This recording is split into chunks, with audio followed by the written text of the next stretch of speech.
नमस्कार दर्शक बंधु मॉर्निंग ओडिशा को आपको स्वागत। प्रत्येक सकाଳେ आम नहीं आसुँ सबुठ त्वरित और सठिक खबर। चलतु आज न्यूज को देखा।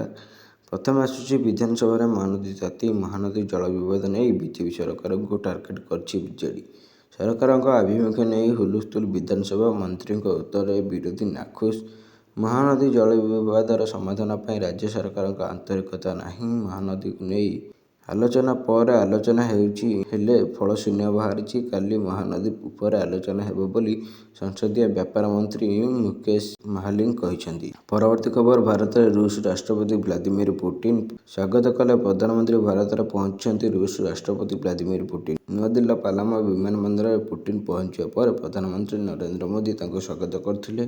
पुतिन को स्वागत करने पूर्व प्रधानमंत्री नरेंद्र मोदी निजे विमान बंदर में पहुंची।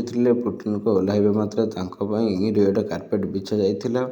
मोदी खुशी हो पुतिन को आलिंगन करने सहित स्वागत करते और उपस्थित समस्त अधिकारी सहित परिचित कराइथिले।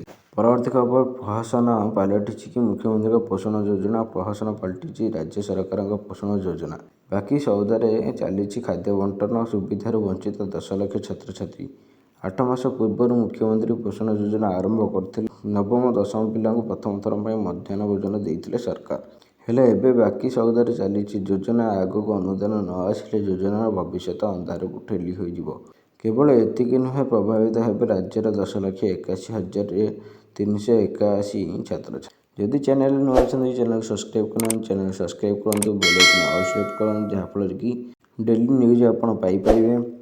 परवर्ती खबर हार्दिक बदलिला स्टाडियम। भारतीय दलर स्टार ऑलराउंडर हार्दिक पांड्या लोकप्रियता जो बरोदा और गुजरात मध्य भीमखान ग्राउंड खेल सैयद मुश्ताक अली ट्रॉफी मैच को अधिक सुरक्षित राजीव गांधी इंटरनेशनल स्टेडियम को स्थानांतर कर जाइथिला।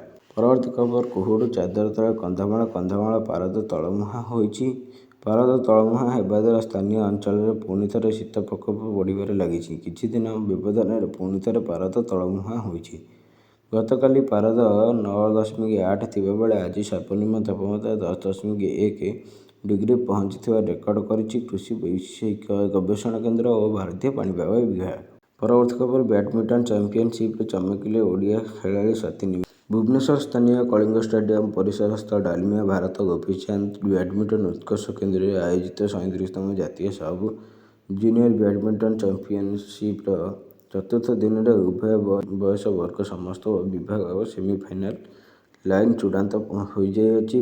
परवर्ती खबर पुतिन घड़ी शौक। रूस राष्ट्रपति व्लादिमीर पुतिन एवं भारत गस्तर थिबा बेले तांको उपर समग्र विश्वर नजर रही। एसबू मध्य घड़ी शौक को चर्चा हो।